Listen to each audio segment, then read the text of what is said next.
Lucky One syngur hann fyrir okkur þarna KK og það má kannski segja líka að þeir séu lukkuna pannfílar í Ölfusinu, þeir fá að kjósa þessa dagana og það nú eitthvað sem að margir hefðu vilja vera að gera. Ef maður hefur hlustað á frétti þá heyrir maður alltaf að tala það að allir vilja vera að kjósa en þið fáið að kjósa í Ölfusinu þessa dagana, Gunnsteinn Ómarsson bæjarstjóri. Jú, sælvertu, það rétt. Blessaður, já.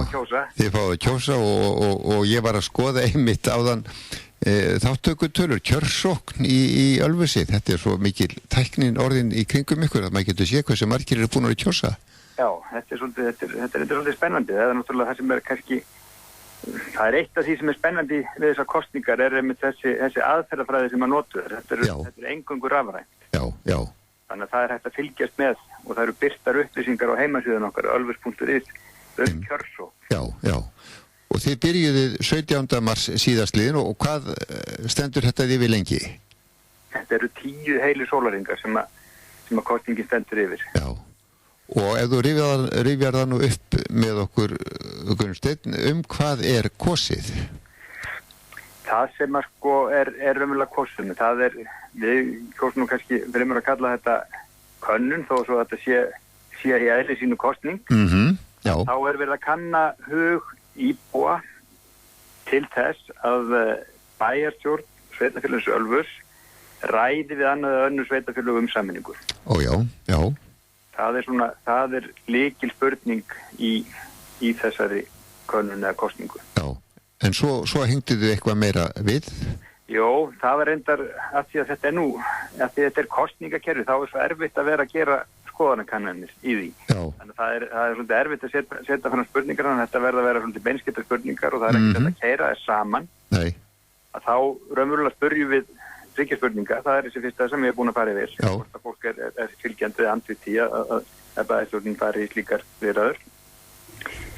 Og það kemur bara niðurstaða á þeirri spurningu og allir að svara annari spurningunni sem að það eru tilteknir ákveðnir kostir, það er að segja ef að niðurstaðan er svo að bæjarstjórn myndi ræða við sveitarfélög, hvaða sveitarfélög viltu þá?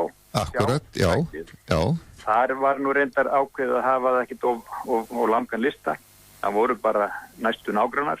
Það var sérstætt Árborg, Hveragerði og svo Grindavík. Já. Og svo reyndar getur fólk valið sérstætt fjórða liðin sem eru þá bara önnur sveitarfélög. Og það er ekkit að tiltaka, það er bara ef þú vilt sjá að það sé ykkur önnur sveitarfélög þá merkjur við það. Einmitt. Þannig að en svo að þriðja spurningin að þá er spurt er verið að spyrja hug íbúa til tímasetningarinnar á hafnadögum sem er bæjarhátíðin okkar hérna. Akkurat, já. Það já. Og eru það gefnir upp einhverju möguleikar eða á fólk bara að nefna einhverja helgi eða? Nei, það eru náttúrulega gefnir upp möguleikar því að við býður ekki upp á það að það verður að vera allt mittla svona Einmitt. Sem að setja fram þar, þannig að það er í dag er þetta sem sagt sjómandagshelgin og það er spurt það hvort að fólk vilja það er eitt svarmöguleikin að það sé bara sjómandagshelgin og svo eru gefnir upp nokkrir aðri möguleikar það eru júní eftir sjómandagshelgi og það er júlí og það er verslunarmannahelgi og það er ágúst eftir verslunarmannahelgi og svo þess að annar tíma ásins. Já. Einmitt, já. Það eru þessar 3 spurningar sem fólk tekur svona afstöðu til. Já. Og eins og það segir, kosningin stendur yfir í 10 sólarhringa og maður sér það þegar maður fer inn á heimasíðuna ölfus.is og inn á kjörsókn að það eru 14,5% íbúa í Ölfusi eða þeirra sem að kjörskrá eru búnir að kjósa núna klukkan 3:30 í dag. Já. Þetta er raunverulega það má ekki segja þessu 2,5 sólarhringur liðin á kosningunni þegar þetta komið upp. Já. Þannig að það þokast upp á við hlutfallið og við í sjálf þeir rennum svo litið blind í sjóin með þetta þannig en vonandi verður bara kosningaþáttakan góð. Já. Það er spurning í svona í samanburði, hvað er góð kosningaþáttaka í dag? Já, jú, svo er það líka. Við hefum viljað sjá bara verulega góða þáttökur. Já, en þetta náttúrulega vekur upp ýmsar spurningar fyrir þá sem ekki fá að taka þátt í svona skemmtilegri tilraun eða skemmtilegri kosningu. Já.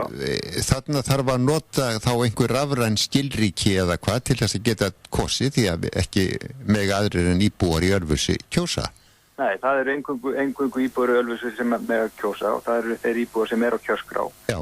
Það var enda svo nýbreytni og það er heimild til þessi lögum í svona kostningum að lækka kostningaldur niður í 16 ár. Já. Þannig að þess að aðilar allt frá 16 ára aldri, þeir mega kjósa. Þeir með að taka þátt í þessu. Þeir með að taka þátt og þessin eru fleiri á kjörskrá núna heldur en í sveitarstjórnarkosningum eða almennum kosningum. Einmitt, já. Þannig að en já, þú þarft að vera með rafræn skilríki. Það er að segja þessi rafræn skilríki sem þú getur fengið og það er nú þess að margir komni með það í símann sinn. Já. Það er að virkja það það er nú algengist og það sé virkja bara í böngum. Já. Fjármálastofnunum. Og það voru nú margir að nota þetta til dæmis við skuldaleiðréttinguna þá. Leiðréttinguna, þannig að það er margir búin að fara í gegnum þetta ferli. Kom mjög stór hvati þar sko inn, já. Akkurat, og þetta er tiltölulega einfalt að nota þetta. Já. Síðan eru held ég flestir að nota, sem að fara í gegnum svona ferli, að nota svokallan íslykil. Já, einmitt. Og það... Jú, það er kannski einfalt að segja þetta sé einfalt. Já. Það er kannski ekki einfalt fyrir alla, það er nú bara að segja þetta eins og er. Þetta er tilraun. Jú. Og við vorum bara að sjá hvernig þetta gengur, en við bjóðum upp á aðstoð, á bókasafninu hjá okkur, bjóðum upp á aðstoð. Já, fyrir þá sem ekki hafa tölvur eða eru ekki nógu kannski færir í notkun á þessum gripum að þeir geta komið til ykkar niður í bókasafn og þar er fólki hjálpað í gegnum þetta ferli. Það er fólki hjálpað og nú ef þeir eru ekki með íslykil, þá höfum við, erum við búin að stytta boðleiðina, þannig að við getum haft samband beint við Þjóðskrá og þeir sendan bara hæl í tölvupósti. Já, akkurat fyrir fólk, þannig ef að fólk er í vandræðum, þá á það bara að skella sér á bókasafnið. Já. Og þessu verður reddað. Þetta er ægilega spennandi, finnst mér að fylgjast með þessu. Já. Því ég hef nú starfað töluvert í kringukostningar í kjörstjórn hér í Árborg og ég sé fram á þarna mikla breytingar á þeirri vinnu allri í framtíðinni. Þetta er allavega eins og við vorum að tala um þetta má kannski segja sér nútíminn og kannski eitthvað einu framtíðin en svo veit maður ekki hvernig þróunum verður. Nei. En þetta er skemmtileg skref sem þið eru að stíga þarna og bara til hamingju með þetta Gunnsteinn og ég veit að íbúar í Ölfusi þeir láta sitt ekki eftir liggja og þeir eiga eftir að skora hátt. Þið fáið góða kjörsókn, ég er alveg vissum. Takk fyrir það. Það er mesta verðmætið í þessu. Já. Að fá góða kjörsókn. Nákvæmlega. Bestu þakki fyrir þetta spjall, Gunnsteinn. Kæra þakkir. Blessaður. Jú, bless.